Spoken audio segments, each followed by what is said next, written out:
Welcome back to Hotel Mario, everybody. Every day we stray a little further from God's light, as they say. It's not that bad. I sound like one of those melodramatic 2000s YouTubers who's like, oh my god, this movie was so bad. It gave me AIDS, and it did this thing, and it did that thing. Just all the AVGN nostalgia critic clones trying to really oversell how bad the movie is. It's like, it's not that bad. Calm down, you fool. And then the reviewer's evil clone pokes his head around the corner of the reviewer's living room, and it's like, I'm the evil version of you. I don't want you to review this movie. There are so many of those tropes. It's hard to believe we used to find that stuff entertaining back in the day. Yeah, so anyway, that cutscene last episode with old toasters, yeah, that one. You know, just soaking that one in a bit. Just the idea that Mario's holding a loaf of bread that has, specifically has Bowser's branding on it, and it's got like a picture of his head on the packaging. There are many funny implications with the idea that in this version of Mario, Bowser has his own brand of bread that you can presumably buy in stores. It specifically makes good toast. So much so that that particular room had to have it, that particular castle had an entire room filled with nothing but toasters. What a strange world these characters live in. The wider world of Mario lore is very strange once you start digging into it. Very, very strange. And speaking of strange, I saw in the news the other day, they're making a new volume of the World Cinema Project, and I was researching the new films that are going to be in there. And they had this one, it was called Ku Marty. I was watching the trailer, and it's like, what in God's name am I even looking at? This, So the premise is there's like a group of kids just, I guess, out in the wilderness in a field somewhere, and like a strange old man comes to visit them.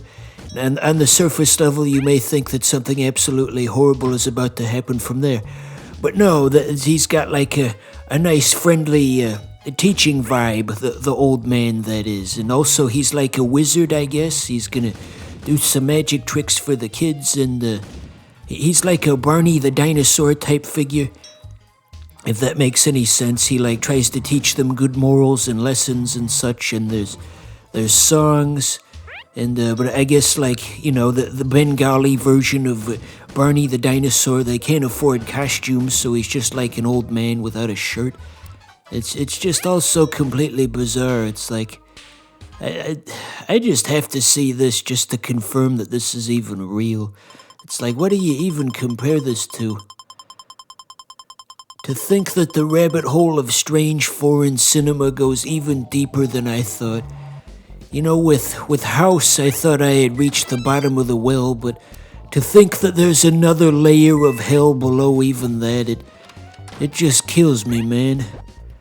It gets even weirder. And since it's part of the World Cinema Project, that means that it's got Martin Scorsese's endorsement. To think that a well-respected and world-renowned director gave this his endorsement. Apparently, like, he had like a screening of it amongst his friends in 2021. Just the idea that he would make a bunch of adults sit through that. And apparently people liked it, though. According to like the reports of how the screening went, people were like getting up in their seats and singing along with the songs at the end. It's like the more you dig into this, the weirder it gets. When that comes out in the 4K Blu-ray this January, that's certainly gonna be a talking point. At least I think so. I should ask the Criterion subreddit what they think about it. Maybe by some slim chance there's somebody out there who's already seen it and they can give their inputs. I'm gonna do that later. But anyway, yeah, Hotel Mario. Remember Hotel Mario? Luigi, no, that's not what he sounds like in this one. That's the Super Mario Bros. Super Show version of Mario. and Captain Lou Albano. Hey kids, don't do drugs or you'll go to hell before you die.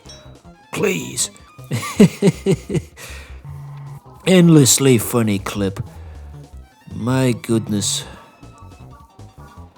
Okay, just one door. We have to be very precise with our positioning. See how we had to carefully nestle Mario between those two explosions so he wasn't touching either of them? The things I do for love.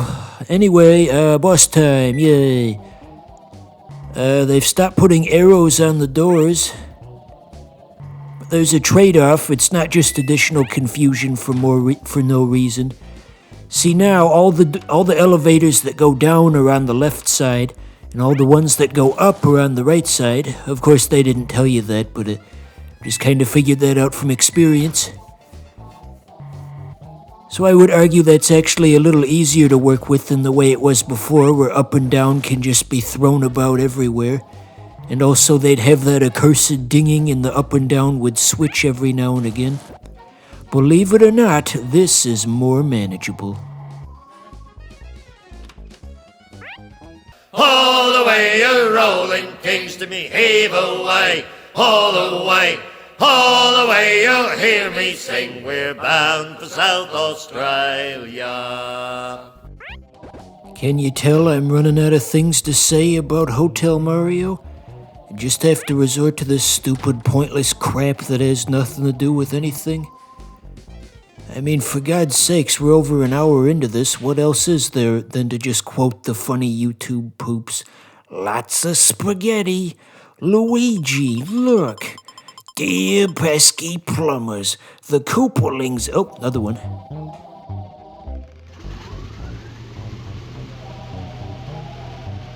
Hey, you! Get off of my cloud!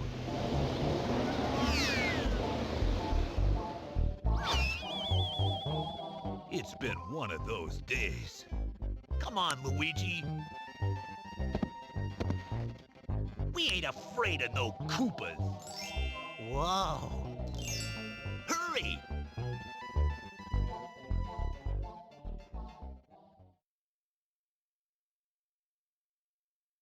Remember when I said all of the worlds in this game were based off of real-life hotel chains? Oh no! Oh, no! No! Just when you thought you finally found a safe place to get away from political news, what do you know? He's in Hotel Mario 2. Because of course he is. There's no avoiding it. So, the gimmick of this one is sometimes the doors just outright disappear, and you have to just impatiently stand around for them to come back and try not to get hit while that's going on. Fun and entertaining gameplay mechanics, I must say. The doors still don't have arrows on them. The arrows just straight up aren't coming back at this point. It's like Crystal Pepsi, they just ain't bringing it back. That's not funny. I gotta come up with a better analogy than that.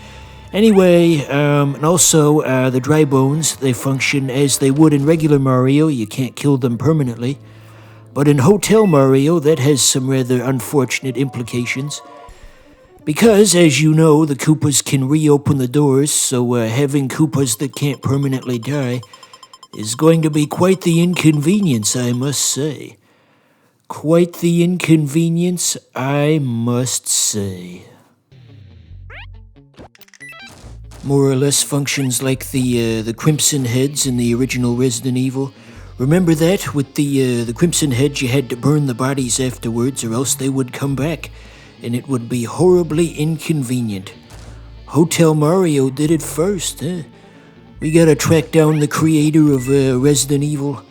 We gotta go find Hideki Japanese Man and tell him, hey, you ripped off Hotel Mario for the CDI. Shame on you. You're gonna get canceled on Twitter.